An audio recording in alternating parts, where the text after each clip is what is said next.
સુરતમાં digital arrest કરીને શિક્ષક પાસે પડાવ્યા 20 લાખ. સુરતમાં ડિજિટલ અરેસ્ટ કરીને શિક્ષક પાસે 20 લાખ પડાવ્યા છે. છેલ્લા ઘણા સમયથી રાજ્યમાં ડિજિટલ અરેસ્ટનો ભોગ બનનારા કિસ્સાઓ વધી રહ્યા છે, જેમાં આરોપીઓ પીડિતને વિડીયો કોલ કરી પોલીસની ઓળખ આપી પૈસા પડાવે છે. આવી જ ઘટના સુરતમાં બની હતી, જેમાં સુરતના શિક્ષકને વોટ્સએપ પર વિડીયો કોલ કરી ડિજિટલ અરેસ્ટનો ભોગ બનાવ્યા હતા, જેમાં આરોપીઓએ ફરિયાદીને ક્રાઇમ બ્રાન્ચના ડીસીપી તરીકેની ઓળખ આપી હતી. ગુજરાત સહિત દેશભરમાંથી ડિજિટલ અરેસ્ટના કિસ્સાઓ સામે આવી રહ્યા છે. એવામાં સુરતમાંથી એક શિક્ષકને ડિજિટલ અરેસ્ટ કરી લાખો રૂપિયા પડાવ્યાનો મામલો સામે આવ્યો છે, જેમાં સુરત સાયબર પોલીસે 7 આરોપીઓની ધરપકડ કરી છે.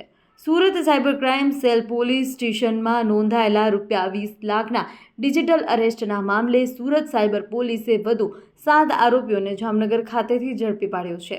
આરોપીઓએ સુરતના શિક્ષકને વોટ્સઅપ વિડીયો કોલ કરી ડિજિટલ અરેસ્ટનો ભોગ બનાવ્યા હતા, જેમાં આરોપીઓએ ફરિયાદીને ક્રાઇમ બ્રાન્ચના ડીસીપી તરીકે ઓળખ આપી હતી.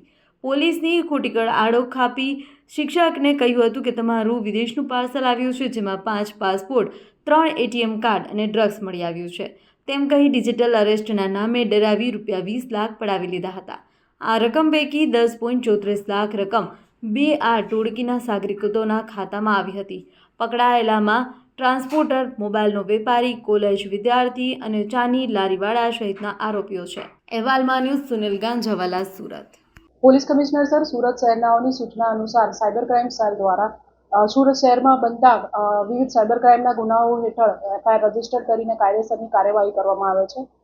જે અંતર્ગત સર દ્વારા અપાયેલી ખાસ સૂચના અંતર્ગત જે સુરત શહેરમાં ડિજિટલ અરેસ્ટના બનાવો મોટી ઉંમરની વ્યક્તિઓ સાથે બને છે, તેમાં ખાસ વિશેષ ધ્યાન આપીને કાર્યવાહી કરવાની જે સૂચના આપવામાં આવેલ હતી, તે અંતર્ગત પાછલા દિવસોમાં સાયબર સેલ દ્વારા ડિજિટલ અરેસ્ટની એક એફઆઈઆર નોંધવામાં આવેલ હતી, જેમાં ફરિયાદી પતિ પત્ની પાસેથી તેમનું બોમ્બેથી બુક કરેલું પાર્સલ જે થાઈલેન્ડ જઈ રહ્યું છે, જેની અંદર કપડાં, પાસપોર્ટ, એમડી ડ્રગ્સ વગેરે પ્રતિબંધિત વસ્તુઓ છે ને એ માટે મુંબઈ ક્રાઇમ બ્રાન્ચમાં એફઆઈઆર નોંધાયેલી છે.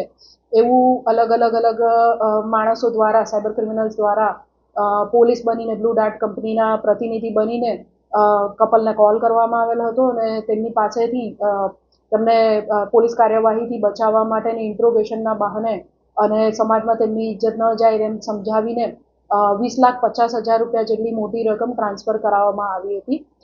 સદર ગુનો સાયબર ક્રાઇમ સેલમાં નોંધાયા બાદ સાયબર ક્રાઇમ સેલની ટીમ દ્વારા ટેકનિકલ વર્કઆઉટ અને ઇન્વેસ્ટિગેશન વગેરે કરીને અગાઉ આ કેસની અંદર 2 આરોપીઓ શાહનવાઝ વાડા અને નવાઝ હુસૈનની ધરપકડ જામનગર ખાતેથી કરવામાં આવી હતી.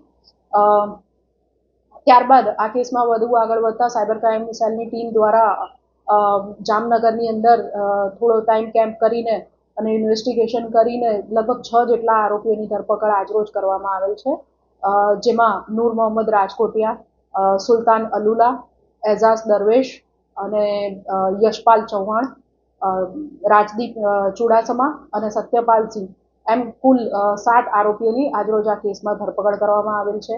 ધરપકડ કરવામાં જે આવેલા આરોપીઓ છે, તેઓ એકાઉન્ટ આ કેસમાં ભાડે લઈને એની અંદર સાયબર ક્રાઇમના પૈસા મેળવવા, પૈસા એકાઉન્ટ હોલ્ડરને સાથે રાખીને પૈસા ઉપાડવા અને ત્યારબાદ પૈસાનો આ જે પૈસા છે એના મારફતે યુએસબીટી ખરીદવા અને પૈસાને વગે કરવાના એવા વિવિધ પ્રકારના કામોમાં સંકળાયેલા છે.